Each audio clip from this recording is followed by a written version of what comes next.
шаардагы ар жерде майда чүйда улуттук больницаны ал жерге жайгаштырып бербей, бир эле здание болуп калса, ошол жердеги оорукчанда мына шарт мэрия кичи Венера дышманда барып ушул жерде көргөнбүз. Биз ойлойбуз, эгерде бир жерде болуп кала турган болсо, оорукчандардын оборудованияларда бир жерде болуп турган болсо, мен ойлойм жакшы болот. А сизге шаарда башка көп аябай зданиялар бар да. Жакшы здание, андан жакшы зданияларды бериш керек. Кеңир зданияларды бериш керек. Шаарга доступты жерлерди бериш керек, орто шаардын центриндеги жерлерди бериш керек.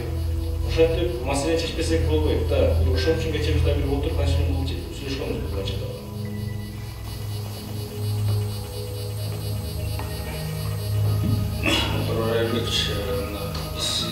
Мен кеке өзім сізден дарыгерлер таным адам болып кетесіз. Тура айттыңыз, біздің шындығында көптеген біздің медициналық қызметкерлер бар эле борбор бар. Бұл шарт қиын болғандықтан 97 жылы Мамасай уағында ашылған. Бирок улантышыбыз керек. Егер мен сіз азыр жабылып жаптырып алганга алып калгыла деген сөздө сизден угатам деп жабылат деген сөз болот да. Эми иштин сыртка чыгарып койсо жабылган эле кайра отабыз, эчке отолбойбуз.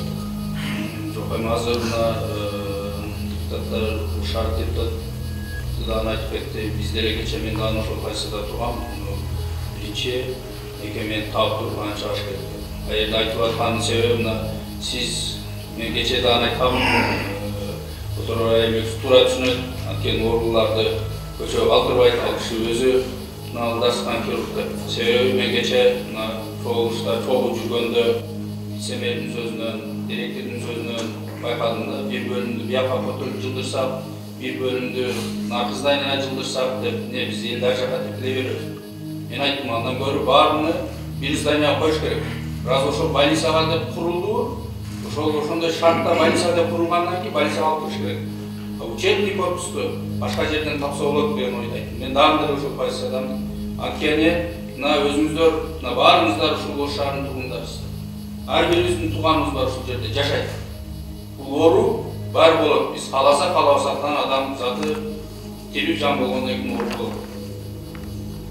Ал жерде терапиясы бул жакта, кардиологиясы дагы бир корпуста болгондон көрө ошол 3 этажды бирдей кылып туруп эле ошол жерге киргизгиле деген сунушту айтты. Ал элибизге дагы, ошондой дарыгерлерге дагы жакшы болот. Мына өзүңүздөр билесиздер, бир күндө канча жака консультация барасыздар. Анда дарыгер больной карабай эле көчөдө жүрүп калат, Оштун ар бир отделениясы ар жака чыгып кете турган болсо. Бул бир. Экинчиден, мен мына сизден убакыттан пайдаланып суранып кететмин. Мына туура жаңы буйруктар боюнча мурдактан критик сааттар көбөйдү, көбүрөөк окуш керек болуп калды. Бирок биз сандан сапатка өтүш керек. Сапат өтө начарлап кетти. Мен дарыгер катары айтып коеюн. Кантип келип, кантип окуп кетип атканын мына мен 17 жыл ошол медицина кызматында иштедим билем. Андан арылайды. Эгер биз канчалык сапатты көтөрсөк, ошончолук ошол оорукананын да, ишкананын да, мына сиздин окуу жайыңыздын да кадыры көтөрүлөт. Ошондо мынакей сиз айтпасаңыз да бул окуу жай болуш керек. Муну жылдырып алганда да өзү чыгат. А бизде эмне болот ата? Бизде кечирип коесуз, болуп атат да, аны сиз дагы жакшы билесиз. Мына бирок акыркы 1 жылдан бери ичинде контрол болуп калды. Анткени жок, текшерип жүрөт, өзүң келип окуш керек экен деп. Мен мына 5 жыл төрөт бөлүм башкарып жүргөндө, Венадан кызматкерлер келип окуп аткандагы окуяларды билем да. Окууга деп кетет, 2 күндөн кийин көрсөм ошол жерде жүргөм. Азыр эми ичине тартипке кирип калды. Бул тартипти мындан ары дагы күчөтүңүздөр. Бираз ошондой талап коюлду, окуш керек. Келип туруп ичине контрактты төлөп коюп, ичине сүйлөшүп коюп кетип отуруп, биздин медицина тапканыбыз. Баарыбызга бул сыр эмес. Бүгүнкү акыбалыбыз кандай экен? Ошондуктан ошол жагына, сапат жагына жакшы көңүл буруңуз. Эгер жабылат деген сөздөр боло турган болсо, мен каршымын. Мындай борбор болуш керек. Кээ бирлер айтып атат, сапат начарлап кетти, андан көрө биз Бишкекке барып окутабыз. Ошондой сөздөрдөн арылыш үчүн сапатты жакшыртыш керек. А Бишкекке баары эле барып окуй албайт. Анткени биз эч бир медициналык мекеме алардын барып кеткен жол киресине, каражатын, жатаканасын төлөп бере албайт эч ким. Байкенден 3000 жол кире төлөп, күнүнө канчалаган квартплат төлөп барып 5 ай окуп келе албайт да. Ал ошол окуган окуусуну айлыгы актабайт дагы кайра 5 жыл иштесе да. Ошоңо кеткен расход. Ошондуктан сөзсүз бул түштүк чергесине керек.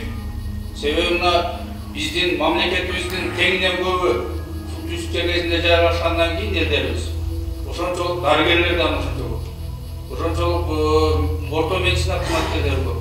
Ошондуктан мына урматтуу Ош шаарынын депутаттары Салман Садыгулович ушул жерде эгер ал зданияны ооруканага керек болуп ала турган болсо, биринчи ушул окуу жайга имаратты таап берип, алдын ала мындай иштерди жүргүзүп, түшүндүрүү иштерини шарттуу түзүп берип баранчылдырсаңыз да. Анткени бизде көбүнчө андай болбойт да, сразу келет да, уже убактысы келгенде давай эртең чык, бүрсү күн чык, мындан болуп калды деген окуялар болбосун. Ошону суранып. Тамак. Чоң рахмат.